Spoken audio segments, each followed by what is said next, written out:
Assalamu alaikum masu sauraro, barkanmu da warhaka, sannunmu da sake saduwa a cikin ƙayataccen shirin namu mai suna Hasken Idaniya, wanda tashar Zazzau TV take kawo muku. Ni Halima Jabir zan gabatar a madadin abokin aikina, Abdulmatin Ibrahim ɗan Zaria. Mai sauraro idan baka manta ba, muna nan a cikin littafin nan mai suna Me ke faruwa wanda shahararriyar marubuciyar nan Halima Kurmashi ta wallafa. A shirin da ya gabata, mun tsaya ne a inda Bilkisu take yawan yin mafarki da Yarima har idan ta gaya wa mama, sai ta ce ba ta son wannan zancen. Daga baya ma ta daina faɗa mata.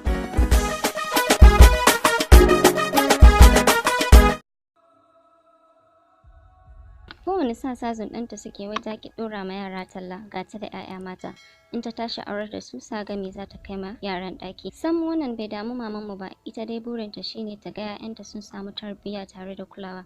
Bilkisu yarinya ce mai tsananin haƙuri da zurfin ciki, tana da ƙwazon karatu da son karatu. Saɓanin Sakina mai faɗa da ƙin raini, don haka duk kishiyoyin mamanmu ta tsane su matuƙa. Maryam ko sai dai fushi da miskilanci. Asma'u auta ita ma akwai tsiwa tun tana ƙaramarta. Yanda 'ya'yansu suke ɗaukan Bilkisu sai dai ta yi kuka. Asma'u san ba ta raga ma abokan goyonta, shi yasa rigima kullum. Salame ta shiga ɗakin Karima tana faɗin, ke yar gari kin ga uwar mata me ta yi? In ji Karima bayan ta bada dukkan hankalinta. Yau kuma takalmi silifas sababbi ta sai musu. Kan ta yi magana sai ga Ladiyo, kun ga uwar mata a gindinsu za ta ƙare, an siyo musu silifas. Karima ta ja tsaki, ai ta haifar ma kanta wahala. Mata dai ta musu bauta, ko gidan miji suka je baka huta ba.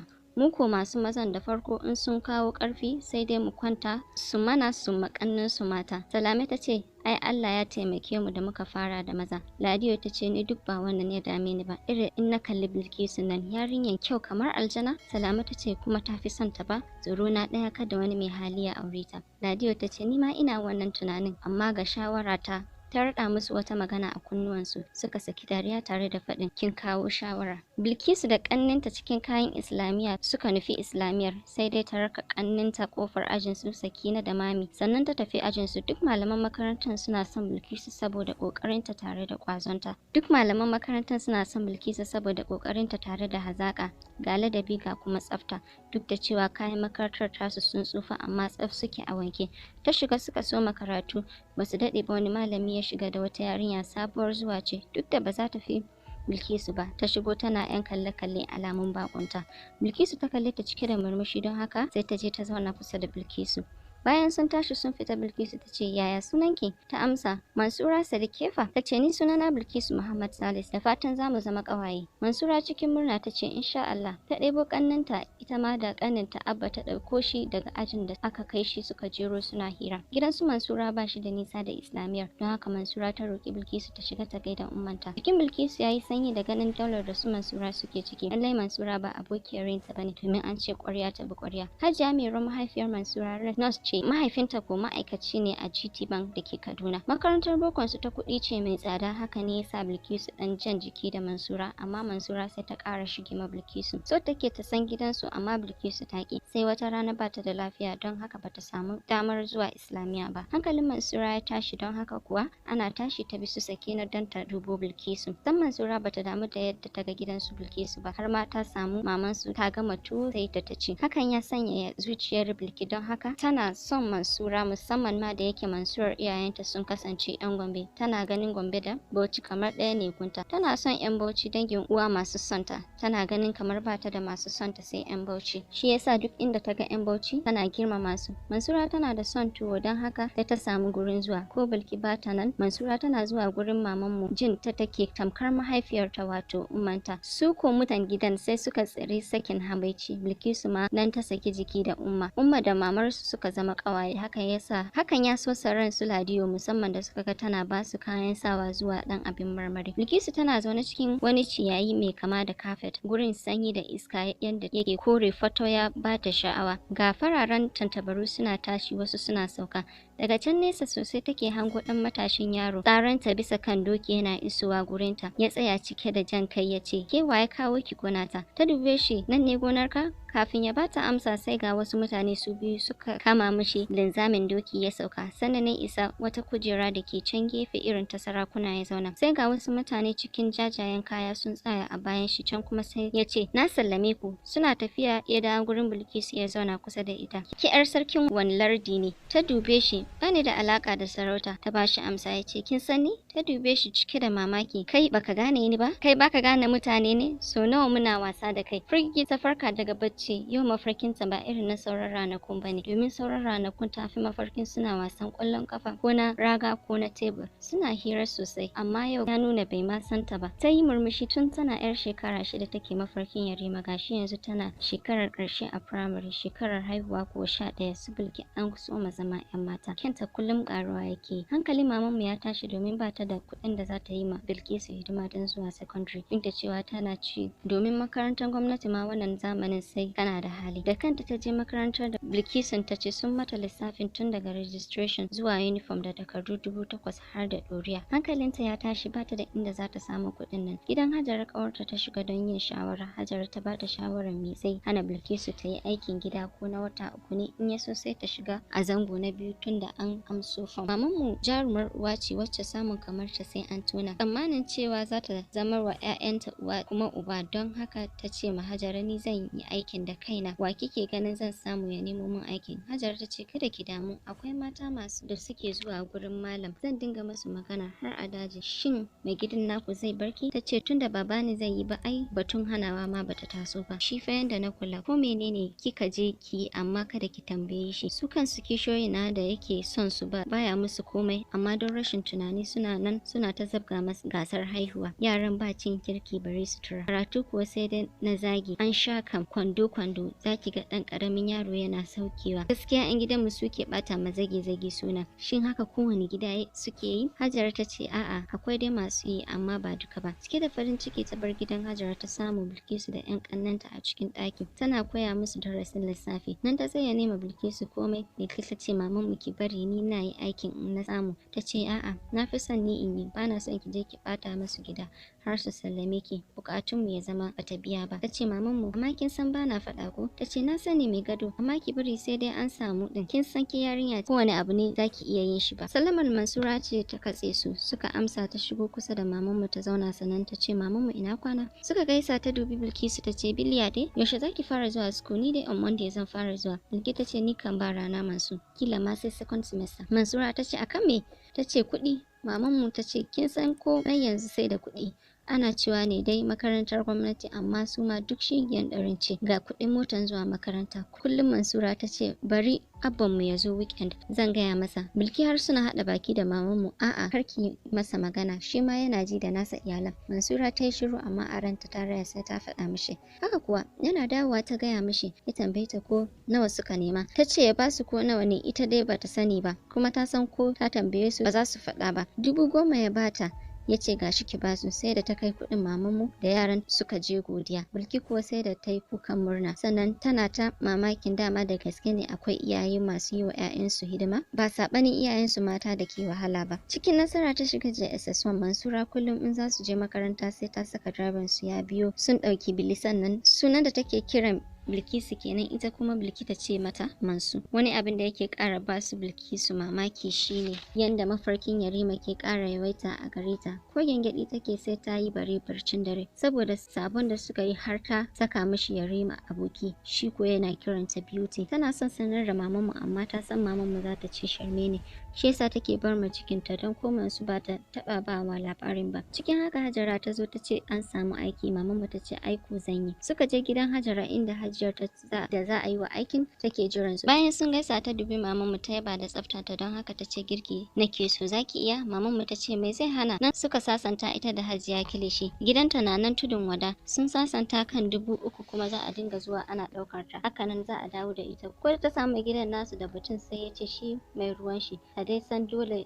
ran girkinta ta zo shi ma ta mishi, dan ta san haka zai ce, tunda shi dama baya son mace ta ce ko da ba ni da kuɗin kamu. Wani lokacin takan zauna tana tunanin anya mai gidansu yana son lahirar shi ta mishi kyau kuwa. In 'yan abashin shi suka motsa, haka zai je ya naɗo tsiran shi ya zo ya zauna gaban 'ya'yan shi yana ci, ba zai san masu ba. In ma ya ga suna kallon shi sai ya ce, ku daina kallo na, kada ku saka ni in kware. Ko ya fita bakin titi da yamma ya sayi doyar shi da kwai ya zauna yana ci, in an ce yara su zo su ce ya bada kuɗin cefane, sai ya ce kai zauna nan ka yi wasar ka, share ta. Kuma fa in in yaron nan ya zauna haka zai cinye ya hana yaron. Halin wannan mutum sai shi hakika bai ci sunar shi ba. Cikin sa'a Marmama ta soma aiki tana tafiya da safe in yaranta sun tafi makaranta da 12 suke maido ta gida. In ta gama musu abincin rana domin tana son ta zo ta sallami yaranta. Hajiya Kilishi kan ce ɗibar musu ki kai musu, sannan karfe 4 za ta koma ta yi na dare. In ranar girkinta ne kuma sai 6 take tafiya don ta samu ta gama na gida. Su kam su Ladiyo nan suka soma nuna hasada tare da canza mata suna daga uwar mata zuwa boye. Su yi ta mata habaici tare da maganganu marasa daɗi. Kafin wani lokaci Mamamar da yaranta sun canza, sun yi kyau. Saboda Cimar ta canza, in ta kawo abinci takan ɗibar musu ta miƙa ma Ladiyo ta ce su ba wa yara. Suna zaginta suna komai haka zaki ga suna kasansu sai ka ce ɗaukin namansu da 'ya'yansu suna ci suna tanɗar harshe. Hajiya Kilishi tana da yara mata kusan sa'annin su Bilkisu, don haka suna samun kaya. Rayuwa dai ta canza, yanzu har da sabulu mai kamshi suke wanka. Cikin haka suka shiga JSS2 lokacin alamun girma ya soma shigar ma Bilkisu. Kyanta ya soma bayyana, duk layin kowa sai zancen ta yake. Sun kuma ƙara shakuwa da Mansura, duk inda kaga Zara sai kaga wata. Bilkisu tana da kulafucin karatu, don haka bata da lokacin komai sai na karatu. Azumi ya matso, gashi lokacin ana fama da rashin kuɗi a gari. Yar doyan da mai gidan ya kawo buhu ɗaya ce nan ya kasa ta gida huɗu ya ce kowa ya kwasa, sannan kada wacce ta mashi zancen kunin gero domin ba shi da shi. Cikin haka azumi ya kama, saboda rashin hankalin su Ladiyo sai suka ce ma mai gidan su fa kowa ya yi girkin ta kenan suna kyashin taimakon juna. Mai gidan ya ce wannan lalurar su. Mamanmu ta ji daɗin haka domin yaranta 4 ne kuma dama aikin yana mata yawa. Ranar girkin ta yanzu kam Hajiya Kilishi ta ce ki dinga haɗa girkin tare da yaran ki, dama ga alale da kunun tsamiya na sadaka da ake yi ana baiwa al'ummar Annabi. Sai kurum ta huta da yin girki biyu, in ma ɗakin ta yake sai ta ɗibar mishi cikin kwanon Samira da kunu a kofi Bilkisu ta je ta amso. Wata rana ta roƙi direban ya kawo. Nan zaka ga Malam Mamman an baza tabarma tsakar gida ana kwasar gara. Cefanen wani kai ka kasa, haka matan gida ke ce mishi in sun ga yana rawar kan cin abinci ran girkin mamanmu. Haka nan mijinta da ya yi rabon kayan azumi shinkafa, masara, gero da kuma suga sai da ya ba mamanmu kowane buhu. Jikin kishiyoyinta ya ɗauki bari, bakin cikin su ya kasa ɓoyewa. Ita kam kowa sai da ta ɗibar mashi, har 'yan sauran sasan da surukanta su gwagwa sasa tare da matan yayin mai gidan nasu da na ƙanne. Wato mamanmu mace ce mai rama alkhairi ga duk wanda ya mata shari. Tana da matukar haƙuri tare da sanin ya kamata. In banda haka, yanda kishiyoyin nan nata suke mata, kai har shi kanshi mai gidan ya fi mata wulakanci akan sauran kishiyoyin nata. Amma haka bai sa ta yi tunanin cin zarafin shi ko kishiyoyinta ba, sai ma kyautata musu da take yi. Shi yasa kullum cikin ci gaba take, hatta abincin sadaka ko nata in ta yi ta basu. Bilkisu tana tafe, amma duk wanda ya santa in ya ganta yanzu zai fahimci tana cikin damuwa, duk da cewa dama ita ba mai son hayaniya bace ko yawan dariya akan hanya. Ta tsaya kofar gidan su Mansura ta ce, Sakina shiga ki ce ma Mansura in ta shirya ta zo mu tafi, mun yi latti. Sakina ta saka kai Mansura na fitowa ta ce, ashe kun iso. Ni ma na ga shiru na ce bari na je gidan na gani shin lafiya. Bilkisu ta ɗan yi tsaki sannan ta ce to lafiya. Suka so tafiya. Mansu tana ƙoƙarin cewa gaskiya Bili ban yarda lafiya ba. Idanunki kamar kin yi kuka. Ta ce kawai bana jin daɗi ne. Ko a Islamiyya Bilkisu babu kwanciyar hankali. Duk malamin da ya shigo sai ya gane, saboda zazzaƙar muryarta mai ƙayata karatun nasu in suna yi yau a dushe take. Haka nan kyakkyawan fuskar ta yau kam a ɗaure take tam. Mansu kam duk ta damu, suna tashi bata shiga gida ba sai ƙannanta ta ce masu shiga gida ku ce ma Umma zan gaida mamanmu in dawo. Bilkisu ta dube ta. Mamanmu tana gidan aiki. Mansura ta kaɗa kai, na sani, ina so ne mu yi wata magana. Suka nufi gidan su Bili. Sai da suka zauna sannan Mansura ta ce, "Wa me yake damun ke ne Bili?" Bilki ta ce, "Ba komai Mansura." Ta ɗaga mata hannu alamar ta yi shiru. "In ba za ki faɗa min ba, to in tafi gidanmu kawai, bana son dogon labari." Bilkisu ta ce, "To ni ban ma san ta inda san soma ba. Abin ne kamar tatsuniya, kin gane? Tun ina karama ne muka taba zuwa sallah Bauchi. Shikenan kawuna ya je da ni kallon hawan sallah. Daga dan sarkin shi ma yayi hawan. Dan yaro ne tamkar ni a wancan lokacin. Shine fa tun daga nan kullum ina cikin mafarkin shi har yanzu." Mansura ta ce, "Ban gane ba." Bilki ta ce, "Ai ba za ki gane din ba, domin ni ma da ba ni ce ke yi ba zan karyata ne." Mansura ta ce, "Wani irin mafarki ne haka kullum kina yin shi, ya ƙara girma ko yana nan kamar da? Sannan shine sanadin ɓacin ranki yau?" Bilkisu ta ce, "Yana girma, na san zaki sha mamaki in na gaya miki tun daga ran da na gan shi nake mafarkin shi har yau din nan. Ko gyangyaɗi ne ya ɗan sace ni sai na yi mafarkin shi. Sunan shi Yarima Modibo, yana da kyau kuma ɗan ƙwalisa ne. Komai nashi da aƙidar shi, komai da lokacin shi. Misali baya cin abinci lokacin karatu. Kin gane irin abun nan? Yana ce min wasan da yake zuwa muna yi lokacin wasan kenan. Awa 1 da rabi muke yi sai ya tafi. Wai baya son shiga lokacin wani abu. kuma shi ma abocin son girma ne, baya son raini. Ni fa da shi har faɗa muke ya ce ya girme ni kuma in ce ƙarya ne. Yanzu nan zaki ga yayi fushi ya tafi nesa da ni kafin lokacin tafiyar shi yayi. Mansura ta ja tsaki, ni don Allah ki gaya min damuwar yau. Billy ta ce, kin cika garaje, ba za ki gane ba ne in ban miki dalla-dalla ba. Haka muka taso tare da shi cikin mafarkinsa. Shi ma yanzu JSS3 zai je. Kin gane ai jiya kuma ita ce ranar da na yi mafarki mafi muni. Kina ji? Na isa gurin da muka saba wasa. Yau ma na riga shi zuwa kamar sauran lokuta. Sai dai har lokaci yayi bai iso ba. Na soma damuwa ga hadari har an soma yayyafi. Dan tsumman riga da skirt ɗin da ke jikina suka jike. Dama sun sha jiki. Sai suka matse min a jiki. Iska ta ɗauke min ɗan kwalin kaina. Gashina ya miƙe, iska ta shiga kaɗa min shi. Ni kaɗai a filin Allah, kamar daga sama sai na ji an dafa ni ta baya. Ina jiyowa sai na ga Yarima tsaye. Yana sanye ne da riga da wando na farin shara-sharan yadi. Shi ma duk ya jike. Na ce zan tafi. Dubi duk na jike. Ya dubi ƙirjina don ƙirgan dangina da ya soma nunawa yake kallo. Na ce zan tafi fa. In gaya miki Mansu, sai jina na yi a jikin shi. Nan na soma kai mishi duka ina cewa ba ni so, iskanci ne. An ce maka ni 'yar iska ce? Ya ce kewa wuya ce. Beauty, wani kalan wasa zan koya miki. In dai takaita miki, wai sai gani ni da shi muna aika. Mansura ta rufe mata baki, ita kuma ta fashe da kuka. Mansura ta ce, shine to abin damuwa, ba a cikin mafarki ba ne? Ta ce, bara fa ki ji, tashi nayi na ganni cikin jini. Jini, in ji Mansura. Bilkisu ta ce, jini shi yasa na rasa yadda zan yi, kuma na kasa gaya ma maman mu, tsoro na ɗaya kada ta ce ina da ciki. Mansura ta ce, gaskiya ne, kin sani, yanzu mu je mu sami Ummar mu tunda ita tana aikin asibiti. Me za ta sani? Da sauri Bilki ta miƙe. Sun same ta tana sallah, su ma suka yi alola har za su tada sallar. Mansura ta ce, kin manta malam ya ce inda jini jikin mutum ba zai yi sallah ba. Bilki ta ce, ai ya ce jinin haila, ni ko nan ba haila ba ce, ba na ma yin wannan. Wannan fakin ji yanda aka yi jinin fa ya zo. Ba su ji shigowar Umma ba, sai dai suka ji tana cewa wani irin jini ne. Tsuru-tsuru suka yi. Ta ce, da fa ku nake. Kuka Bilki ta soma yayin da Mansura ta soma magana cikin ina. Umma, dama Bilkisu ce an gaya mata dai, in ji Mansura. Cikin kuka Bilkisu ta shiga baiwa Umma labarinta da Yarima har zuwa jiya. A ƙarshen labarin ta ɗora da cewa, ni tsoro na kada a ce ina da ciki. Tamkar Umma ta kwashe da dariya, amma sai ta ɓoye ta ce, kin san haila ko? Bilkisu ta ce, malamin fiqihun yana mana bayani amma ni ban danta ba. Umma ta ce, to haila ce ta same ki. Batu mafarki kuwa sai dai naki ya dan tsorata ni. Yanda kika ce tun kina karama, Allah ya sa ba aljanu bane suka fake da Yariman da kika gani. Kin san su ma shu'umai ne, amma zan yi batun da mamarku. Sannan ta dube su ta ce, yanzu abin da zan ce muku shine, da ke da kika balaga da ita din da bata soma ba, na san tana kan hanya. Ku kula da kanku domin duk yar da ta balaga tana cikin haɗari.